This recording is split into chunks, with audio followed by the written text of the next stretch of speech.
கிரியை இல்லாத விசுவாசம் செத்தது. அப்போ என்னது விசுவாசம்னா என்னது? we should have a work in it. ஒரு ஃபெய்த்னா அதுல ஒரு ஒர்க் இருக்கணும்.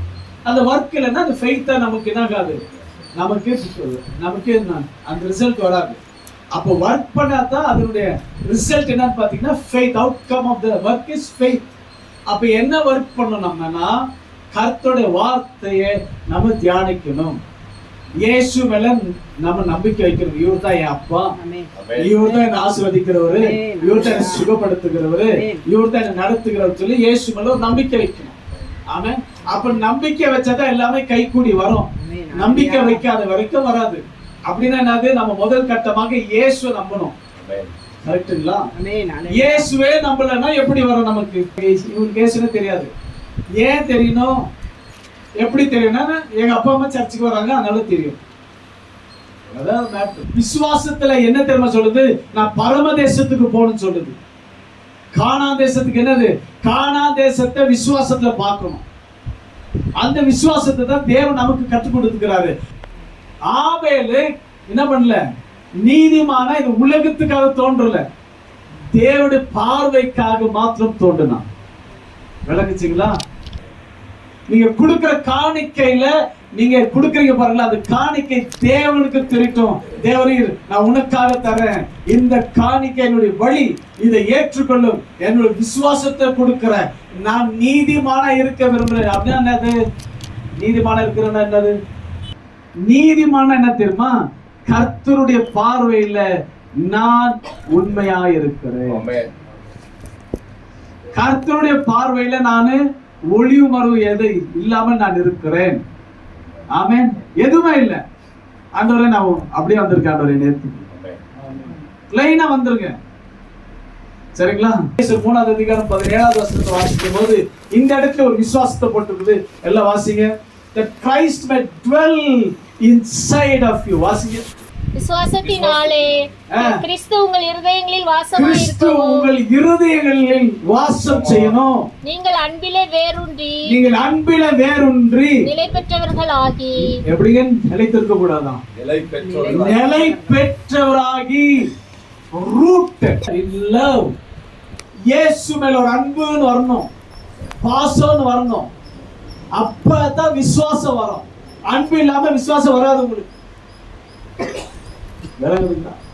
அன்பு பாசம் இல்லாத எப்படி உங்களுக்கு விசுவாசம் வந்துடும்? ஆமென். ஹல்லேலூயா. விளங்குது. விசுவாசம் வரணும்னா அதுல என்ன இருக்கணும்? அன்பு இருக்கணும். இப்ப இந்த அன்புக்கு விரோதமா என்னென்ன இருக்குன்னு சொல்லி பார்ப்போம். அப்ப விசுவாசத்தை நம்ம வளர வேண்டியது ரொம்ப அவசியம். ஆமென். எதுனா நம்ம பிள்ளைங்களுக்கு விசுவாசத்தை நல்லா கத்து கொடுங்க. நல்ல விசுவாசமா இருந்து சொல்லி பெரிய அது மாத்திரம் கத்து கொடுங்க. இயேசு மாத்திரம் காட்டி கொடுங்க, வேற எதுவுமே காட்டி கொடுக்காது. நீங்க பணம் ஆஸ்தி எல்லாமே நீங்க கொடுத்தா கூட எல்லாமே காணாம போயிடும். சரியா? ஆனா இயேசு மாத்திரம் அவங்க வாழ்க்கையில இருந்து காணாது போக மாட்டார். இயேசு நேசிக்கிறதுக்கு கத்து கொடுங்க. இயேசுனால லாபத்துக்கு கத்து கொடுக்காதீங்க. நம்ம பிள்ளைங்களுக்கு அது என்னது? நம்ம பிள்ளைங்களுக்கு நீ இயேசுவை நீ நல்லா ஜெபம் பண்ணு, நல்லா படிப்போறோம், நம்மள அப்படிதான் கத்து கொடுத்துருக்கிறோம். எத்தனை பேர் அப்படி சொல்லி கொடுத்துருக்கீங்க உங்க பிள்ளைங்களுக்கு? நல்லா ஜெபி, நல்லா படிப்போறோன்னு நல்லா சொல்லி கொடுத்துருக்கோமா? வராது. ஏன்? இயேசு வந்து வெறும் படிப்பு கொடுத்துட்டா இருக்கிறாரு. நல்லா ஜெபம் பண்ணிட்டு வேலை செய். அப்ப இயேசுனா மளிகை ஓனரா அவரு இல்ல படிப்பு வச்சிருக்க ஓனரா? இயேசு வந்து நம்ம பிள்ளைங்களுக்கு அது கத்து கொடுக்காதீங்க. இயேசு நேசிக்கிறார் மாத்திரம் கத்து கொடுங்க. இயேசு மேல விசுவாசி வைக்கணும்னு சொல்லி கத்து கொடுங்க. இந்த ரெண்டை நீங்க கத்து கொடுத்துட்டீங்கன்னா பிள்ளைங்களுக்கு எப்படி படிப்புல முன்னுக்கு வரணும்னு சொல்லி அவங்க கத்துக்குவாங்க. தேவைக்காக இயேசு காட்டி கொடுக்காதீங்க, நம்ம தவறா காட்டி கொடுக்கிறோம். இயேசுனா அன்பு, இயேசுனா விசுவாசம். இந்த ரெண்டு மாத்திரம் நம்ம வாழ்க்கையில் இருந்தாதான் நம்ம வாழ்க்கையை பார்த்து நம்ம பிள்ளைங்க வளர்றாங்க. பார்த்தீங்களா? மூச்சுக்கு 300 முறை சொல்லுங்க, தம்பி இது எதனால வந்துச்சு தெரியுமா? நான் இயேசு நான் பிடிச்சிட்டு இருக்கிறேன், இயேசு நான் நேசிக்கிறேன், அதனாலதான் எனக்கு தேவன் கொடுத்தாங்க, அதனாலதான் எனக்கு தேவன் சந்திக்கிறாரு, அதனாலதான் நம்ம ஆசீர்வதிக்கப்பட்டிருக்கோம். இந்த அரிசி எதனால தெரியுமா கொடுத்தாரு? நான் இயேசு நான் நேசிக்கிறேன். இப்படியா நீங்க சொல்லி கொடுத்தாதான் உங்க பிள்ளைங்களுக்கு அவர் மேல ஒரு நம்பிக்கை, ஒரு விசுவாசம் வரும். ஆனா நம்ம சொல்லி கொடுக்கிற விதமா வேற, தப்பு தப்பா சொல்லி கொடுத்துட்டு இருக்கிறோம். ஆமென். தப்பா சொல்லி கொடுக்காதீங்க. பிள்ளைகளை கத்துக்கிறீங்க, இயேசுவை நேசிக்கணும். உங்க அப்பா அம்மாவை நேசிக்கிறத காட்டிலும் அல்லேலூயா ஆண்டவரை நேசிக்க கத்துக்குங்க, லவ் பண்ண கத்துங்க, இயேசு லவ் பண்ண கத்துக்குங்க. ஆமென். அல்லேலூயா. மத்ததெல்லாம் உங்களுக்கு தெரியும். ஆமென். மத்ததெல்லாம் எதுலெல்லாம் நீங்க டைம் ஸ்பெண்ட் பண்ணணும்னு ரொம்ப நல்லா தெரியும். ஆனா இயேசு கூட டைம் ஸ்பெண்ட் பண்ண தெரியல. ஆமென். நல்ல பைபிள் வாசிக்க அந்த வார்த்தையோட அர்த்தம் தெரிய மாட்டேங்குது. Why? Because you are not in love with the Lord. விளங்குதுங்களா? நம்மளும் அப்படிதான். எந்த அளவுக்கு நேசிக்கிறீங்களோ அந்த அளவுக்கு நமக்கு ஒரு பாரம் இருக்கும். இருக்குமா இல்லையா? நீங்க சொல்லுங்க பார்ப்போம். எந்த அளவுக்கு இயேசு நேசிக்கிறோமோ அந்த அளவுக்கு தேவனோடு நான் பேசணும், எப்போ டைம் கிடைக்கும், எப்போ நேரம் கிடைக்கும், எப்போ நான் வேதத்தை வாசிக்கணும்னு சொல்லி எனக்கு ஒரு பாரம் வரும். இல்லைன்னா என்ன தெரியுமா, மத்தவே யோசிச்சுட்டு இருப்போம். என்ன பண்ணலாம். விளங்குது? அவன் எப்ப நேரம் கிடைச்சாலும் இப்ப பைபிள் எடுத்து வச்சுக்கணும். எப்ப நேரம் கிடைச்சாலும் அப்பா உங்கள்கிட்ட பேசல, நானு எப்ப நேரம் கிடைச்சாலும் உங்களுக்கு ஜெபம் பண்ணல, அப்படியே மாத்திக்கங்களேன். எவன் வந்தாலும் அவனோட பிசினஸ் நடக்கும். உங்களை வந்து தலை கெடுக்க மாட்டான், உங்களை தொந்தரவு பண்ண மாட்டான். இதுதான் ரகசியமே. ஏன்? நான் அப்பாவை சார்ந்து இருக்கிறேன், நான் அப்பா கூட இருக்கிறேன், அப்படி வார்த்தைகள். அதனாலதான் மார்த்தாள் மரியாளும் ஆமென் அல்லேலூயா என்ன பண்ணாங்கன்னா கர்த்தரை பிடிச்சிட்டாங்க. ஆமென். தாயார் இயேசுடைய தாயாரு யோசேப்பும் மரியாளும் தேடி போகும்போது இயேசு அழகா சொல்கிறார், ஏய் எங்க இருந்த தம்பினா உனக்கு தெரியலையா? இந்த சீக்கிரம் கூட உனக்கு தெரியல, நான் என் அப்பா வீட்டுல இருக்கிறேன். This is my business. ஆமென். நல்ல ஆண்டவருக்குள்ள இருக்கணும். வீட்டை தேடுங்க, நல்லா கர்த்தருடைய வீட்டுக்கு வாங்க, நல்ல சபைக்கு வாங்க, நல்ல வார்த்தை கேளுங்க, வீட்டுக்கு தியானம் பண்ணுங்க, நல்ல ஜெபம் பண்ணுங்க, நல்ல ஆண்டவர் நேசிங்க. எவ்வளவுக்கு எவ்வளவு நீங்க நேசிக்கிறீங்களோ அந்த அளவுக்கு உங்க குடும்பங்களில நன்மை பார்க்க முடியும். அல்லேலூயா. ஆமென். வேற எதுவுமே நேசிக்காதீங்க, வேற எதுவுமே யோசிக்காதீங்க. நாளைக்கு என்ன நடக்கும், ஏது நடக்கும், கவலையே விட்டுருங்க. ஆண்டவர் நேசிக்கிறதுக்கு. தேவனை நீங்க எவ்வளவு நேசிக்கிறீங்களோ, தேவன் மேல எவ்வளவு விசுவாசம் வைக்கிறீங்களோ அந்த அளவுக்கு நீங்கள் நீதிமானாக்க முடியும். முதல் நம்ம நீதிமான ஆயிட்ட போது தெரியுமா உங்களுக்கு? தேவன் நம்ம கிட்ட எதிர்பார்க்கிறது என்னது? நீதிமானா நீ, அப்படித்தானே? கரெக்டா?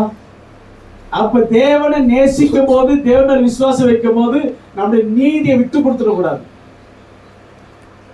என்னது அப்படின்னா பாவத்துல விழுந்துடக்கூடாது, பாவமான காரியத்துல விழுந்துடக்கூடாது, விலகி போயிடக்கூடாது. ஆமென். எவ்வளவுக்கு எவ்வளவு நீங்க இந்த 3 காரியத்தை பிடிச்சுக்கிறீங்களோ அவ்வளவுக்கு எவ்வளவு நீங்க எல்லா காரியத்தையும் தானா தேவன் செஞ்சிருவார்.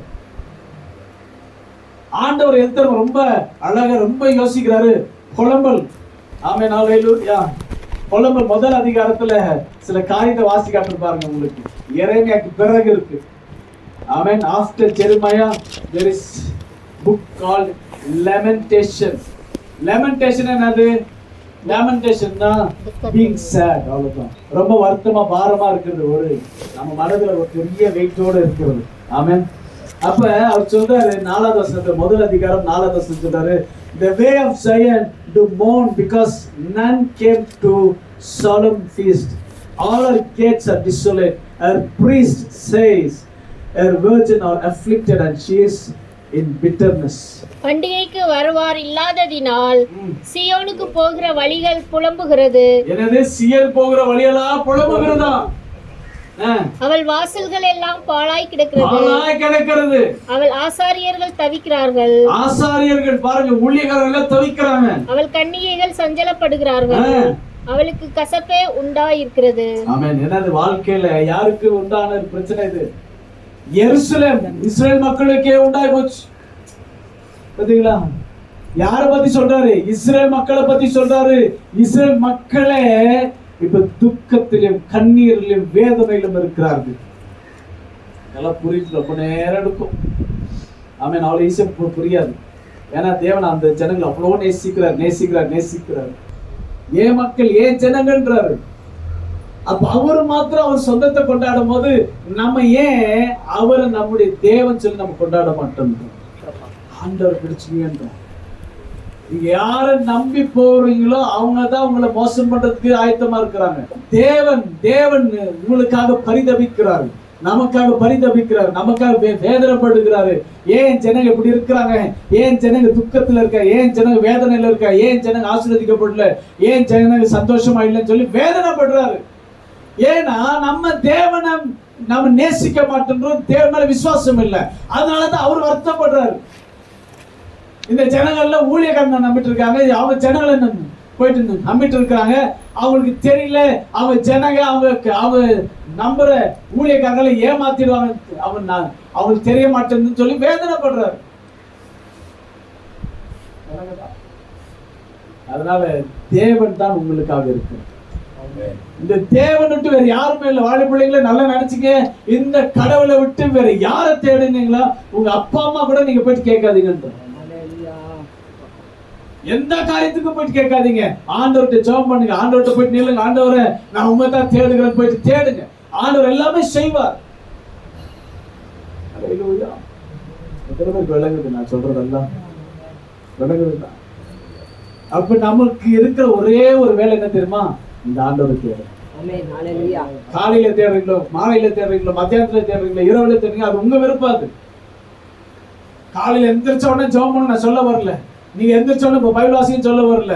அதெல்லாம் சும்மா ஒரு கடமையா மாறி போச்சு. இப்ப ஆண்டவர் தேட விட்டுறாரு. ஆண்டவர் தேட மாத்திரம் விட்டுறாதீங்க. தேவன் உங்களோடு கூட இருக்கிறார். ஹல்லேலூயா. தேவன் உங்களையே பார்த்துட்டு இருக்கிறார். ஏன்னா அவ்வளவு மேல அன்பு வச்சுட்டு இருக்கிறார். சபையை அவ்வளவு நேசிக்கிறார். இந்த சபை பாழாக கூடாது. சபை தேவன் நான் சம்பாதிச்சதுன்றார் அவர். அதனாலதான் 3:17 என்ன வாசிச்சு நம்ம வாசிங்க, மறுபடியும் வாசிங்க. விசுவாசத்தினாலே கிறிஸ்து உங்கள் இருதயங்களில் வாசமாயிருக்கவும் நீங்கள் அன்பிலே வேரூன்றி நிலை பெற்றவர்களாகி ஆமென் சகல பரிசுத்தவான்களோடு கூட கிறிஸ்துவனுடைய அன்பில் அகலமும் நீளமும் ஆழமும் உயரமும் இன்னதென்று உணர்ந்து அறிவிக்கட்டாத அந்த அன்பை அறிந்து கொள்ள வல்லவர்களாகவும் தேவனுடைய சகல பரிபூர்ணத்தாலும் நிறையப்படவும் அவர் தமது மகிமையினுடைய ஐஸ்வர்யத்தின்படியே உங்களுக்கு அனுகிரகம் பண்ண வேண்டும் என்று வேண்டிக் கொள்கிறேன். ஹல்லேலூயா. ஹல்லேலூயா. இவ்வளவு பேர் அன்புக்கு இவ்வளவு பேர் எக்ஸ்பிளனேஷன் நம்ம பார்க்கணுமா? அறிவு கெட்டாதது. அப்ப நம்முடைய அன்பு எப்படி இருக்கணுமா? எதிர்பார்க்காத அன்பு.